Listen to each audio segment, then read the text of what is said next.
tells the story of traditional witch killings in Papua New Guinea, and tries to understand how these have worsened recently as a result of Western influence in the region. So, we'll explore the nuances of this article as a work of creative nonfiction. Primarily, Russell shifts between the show-don't-tell method and an informational style in the main body. We'll use a concrete example to illustrate this. Using the typical conventions of creative nonfiction, Russell puts on his researcher's hat and incorporates numbers, statistics, and factual evidence, as seen here. This increases the credibility with the reader. The same goes for the plethora of dialogues and interviews with Papua New Guineans scattered throughout the article. Furthermore, Russell uses figurative language to increase the work's authenticity and immerse the reader. Here, for example, he creates the scene by providing a detailed description of his gory surroundings, as we can see here. Brown hills, walls are topped with broken glass or razor. He uses visual and olfactory imagery such as ashy wood smoke hangs over everything. The details he chooses to present bring of negativity and helps develop Russell's view of Papua New Guinea as an underdeveloped and primitive place. Overall, however, his presence and immersion in Papua New Guinea satisfy two of Gutkin's 5 R's, real life and research, and this increases his trustworthiness.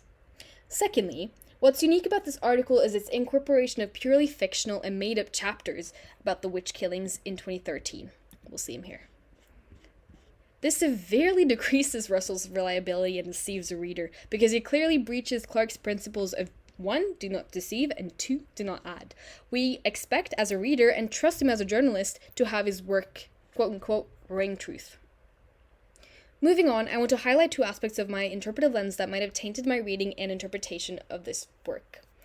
My experience of reading news and articles on Iranian foreign affairs, especially through an American lens, me being Persian, has been one of avid sensationalism and wrongful representation, or half-truths. When I learned of the author's background as an American, I expected to see a similar pattern of one telling the story of another group. Thus, reading the fictional chapters, which are gory and horrid descriptions of human sadism, I was immediately alerted. In terms of my expectations, I've studied postmodern anthropology and cultural relativism in my philosophy classes in high school, so I was prone to confirmation bias. That means any tell of a white man's burden story or comparative analysis, I would find it, and I did.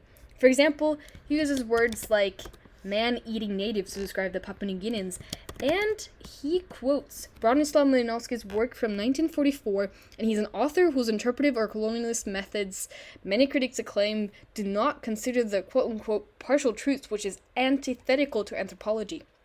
Finally, despite Russell drawing on factual evidence as mentioned in #medium, I still walked away thinking his story was flawed because of my previous expectations and experiences. Lastly, I want to speak to where and when this article appeared. The article was published in late 2015, 2 whole years after the 2013 killings. Since the witch killings have been heavily frequented in traditional media news outlets such as The Guardian and BBC, Russell needed to reignite the subject and distinguish himself. And this he did. His in-person point of view and interlaced fictional chapters embellish the story. And so the Highland HuffPost, let's find him here, Highland HuffPost, his publisher, serves as a perfect outlet for this narrative. HuffPost has been described as a mostly liberal outlet with a purpose to experiment with what becomes possible when no paper or staples are involved. So, knowing the purpose of HuffPost, providing the readers with something different and experimentative, a story that stays, I understand now the style of Russell's article.